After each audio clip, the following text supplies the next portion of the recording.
வணக்கம். நான் உங்கள் ஷேக் தாவூத். அப்பா அற்புதமான ஒரு மனிதர், ஒவ்வொரு குழந்தைகளின் ஆதர்ஷ கதாநாயகன். அழகான ஒரு கவிதை இருக்கிறது.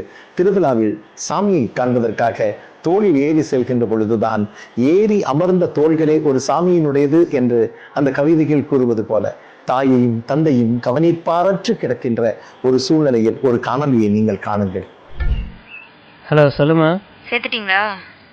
சேர்த்துட்டேன். ஃபீஸ்லாம் கட்டியாச்சு. லக்கேஜ் எடுக்க காருக்கு வந்திருக்கேன். அப்படியா? எல்லா வசதியும் இருக்கா? ஏசி, டிவி, வெஜ் மீல்ஸு எல்லா வசதியும் இருக்கு. ரொம்ப சந்தோஷம்.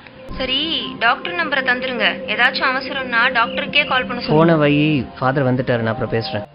வணக்கம் ஃபாதர். இவர் தான் என் பையன். God bless you. என்ன பண்ணுறீங்க? Event manager father. Programs organise பண்ணிகிட்ருக்கேன். நல்லா போய்கிட்டு இருக்கா? நல்லா போயிட்டுருக்கு. அப்பாவை இதுக்கு முன்னாடி உங்களுக்கு தெரியுமா? அப்பாவை ரொம்ப நாளாவே தெரியும். ஓ, அப்படிங்களா? 30 வருஷத்துக்கு முன்னாடி இங்க இருந்து ஒரு அனாதை பையனை தத்தெடுத்து போனாரு உங்க அப்பா. பத்திரமா போயிட்டு வா. தெய்வங்கள் எல்லாம் தோற்றே போகும் தந்தையின் அன்பின் முன்னே, தாலாட்டு பாடும் தாயின் அன்பு தந்தையின் அன்பின் பின்னே. தந்தையின் கண்ணீரை கண்டோர் இல்லை, தந்தை சொல் மிக்க மந்திரம் இல்லை. தாயையும் தந்தையும் பார்த்து கொண்டு இருக்கக்கூடிய மனிதர்களுக்கு வாழ்க்கை அழகானது. வாழ்த்துக்கள்.